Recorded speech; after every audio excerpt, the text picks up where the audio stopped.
Bismillahirrahmanirrahim. Assalamualaikum warahmatullahi wabarakatuh. Anak-anak kelas 4 yang hebat, apa kabarnya hari ini? Alhamdulillah, semoga selalu semangat dan sehat ya. Kembali lagi bersama Bu Uli dalam pembelajaran tematik tema 4, yaitu pelajaran bahasa Indonesia tentang unsur intrinsik cerita. Sebelum belajar, mari kita membaca basmalah bersama-sama. Bismillahirrahmanirrahim. Anak-anak kelas 4 yang hebat, kira-kira apa ya arti unsur intrinsik cerita itu? Iya, betul. Unsur intrinsik cerita adalah unsur yang membangun sastra dari dalam. Ada 6 unsur intrinsik cerita. Yang pertama adalah tema, kedua tokoh, ketiga alur atau jalan cerita, yang keempat latar atau setting, yang kelima sudut pandang, dan yang terakhir yang keenam adalah amanat atau pesan moral.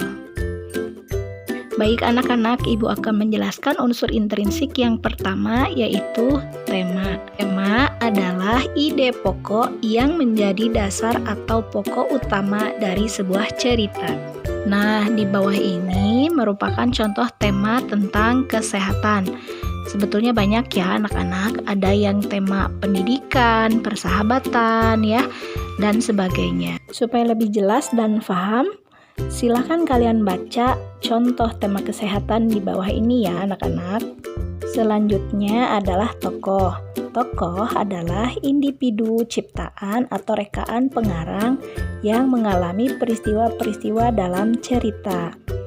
Tokoh dibedakan menjadi 3 jenis, yaitu tokoh utama adalah tokoh yang menjadi sentral pada cerita, jadi yang selalu muncul anak-anak. Yang kedua adalah tokoh lawan, adalah tokoh yang selalu berlawanan dengan tokoh utama. Dan yang ketiga, tokoh pendukung, adalah tokoh yang bisa mendukung tokoh utama atau tokoh lawan. Nah, anak-anak, di dalam tokoh juga ada penokohan, yaitu cara pengarang menggambarkan watak atau sifat tokoh. Watak tokoh ada 3 macam. Yang pertama, protagonis atau sifat baik, yaitu tokoh utama yang ditampilkan sebagai tokoh yang memiliki sifat baik. Yang kedua, antagonis atau sifat jahat, adalah tokoh yang memiliki sifat yang jahat. Dan yang ketiga adalah tritagonis atau sifat netral, adalah tokoh yang memiliki sifat baik atau jahat. Selanjutnya anak-anak adalah alur, yaitu urutan atau rangkaian peristiwa dalam cerita. Biasanya cerita rakyat meliputi 5 rangkaian peristiwa, yaitu saat pengenalan, saat pengembangan, saat pertentangan atau konflik, saat peleraian, dan tahap terakhir adalah saat penyelesaian. Alur terdiri atas 3 macam, yaitu alur maju, alur mundur, dan alur campuran. Alur maju biasanya menceritakan dari lahir sampai dewasa. Alur mundur dari dewasa kembali ke masa kecil. Sedangkan kalau yang alur campuran mulai dari puncak masalah, lalu dilanjut mengisahkan tahap awal masalah dan kembali lagi ke tahap puncak masalah hingga penyelesaian masalah. Oke, kita lanjut ke latar atau setting. Latar adalah bagian dari cerita yang menggambarkan tempat, waktu, dan suasana dari sebuah kejadian dalam cerita. Latar terdiri atas 3 macam, yaitu yang pertama, latar tempat atau lokasi. Adalah informasi pada cerita yang menjelaskan tempat cerita itu berlangsung. Contohnya, di desa, kerajaan, hutan, pantai, kahyangan, dan lain-lain.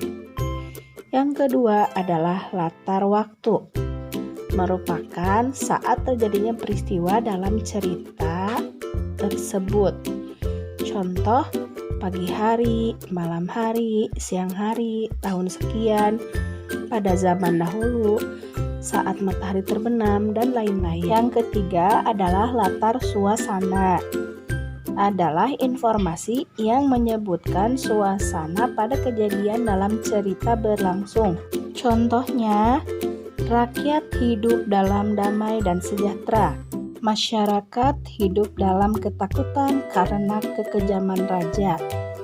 Hutan menjadi ramai, sepi, dan lain-lain. Baik, kita lanjut ke sudut pandang. Adalah posisi pengarang dalam cerita. Jenis-jenis sudut pandang terdiri atas 4 macam. Yang pertama, orang pertama. Pengarang sebagai pelaku utama dalam ceritanya. Biasanya memakai kata ganti aku. Yang kedua, orang pertama sebagai pelaku sampingan.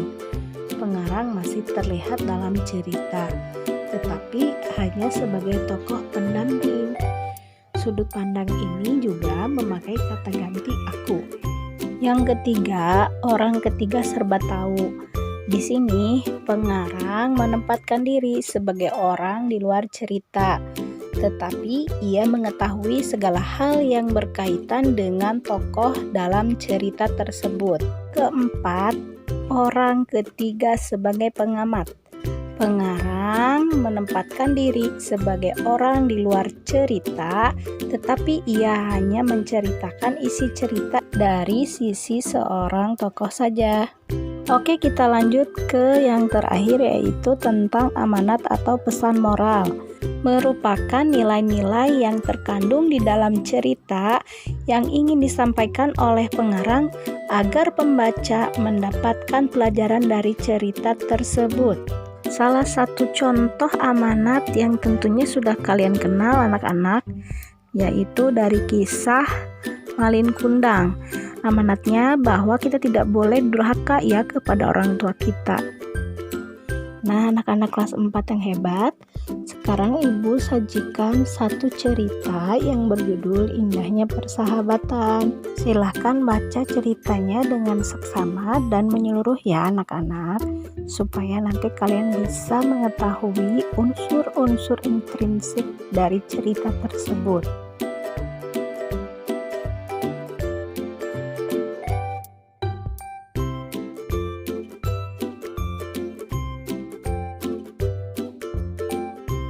Bagaimana? Sudah selesai membacanya?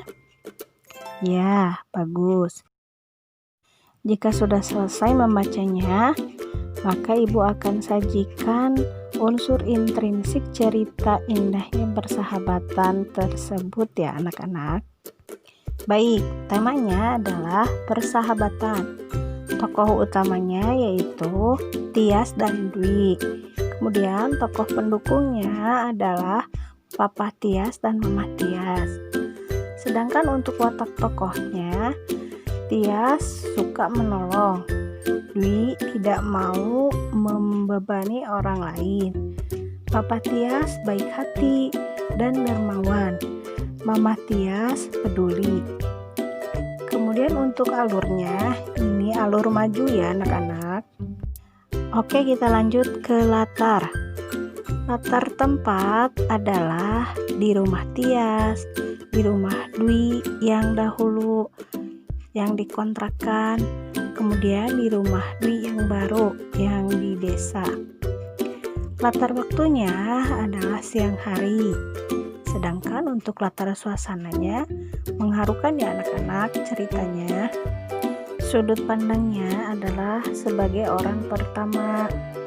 Kemudian untuk amanatnya atau pesan moralnya adalah sebagai makhluk Tuhan, kita harus saling menolong dan berbagi kepada sesama seperti yang dilakukan oleh Tias dan keluarganya ya anak-anak.